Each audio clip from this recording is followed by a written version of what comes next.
कच्ची डोरियों डोरियों এই যে এটা তোমার জন্য मैनू तो আমার বেলুন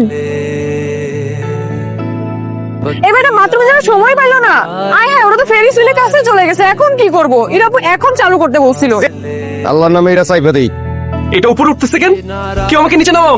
আম্মু চিল্লাচিল্লি বন্ধ করো কিছু হয় নাই এভরিথিং ইজ ফাইন আর ফেরিস হুইল তো উপরে উঠবেই আমি আছি না তোমার সাথে दिल दिया এখানে আনার বুদ্ধি কি তোমার ছিল? তোমরা সবাই মিলে এইভাবে আমাকে বিপদে ফেলাইলা। রোমান্টিক কমেডির লাস্ট সিনে এরকম লার্জার দ্যান লাইফ স্পেসে আনতে হয় তুমি তো আমাকে নদীর পাড়েও নিতে পারতা। আমাদের তো ওই কনভারসেশনটা শেষ হয় নাই আমি এখানে সব বলতে পারবো না। আর তুমি না মেয়েরা না ছেলেদের চোখের দিকে তাকাইলে বলতে পারে। বেশিক্ষণ তোমার চোখের দিকে তাকায় থাকলে আমার লজ্জা লাগে निभा के এই ফেরিস হুইলের টাইমিং এত বাজে কেন ताए मैनू क्यों উত্তরটা শুনে যাও। मैनू क्यों एवें झूठी मूठी ওয়েলকাম হোম।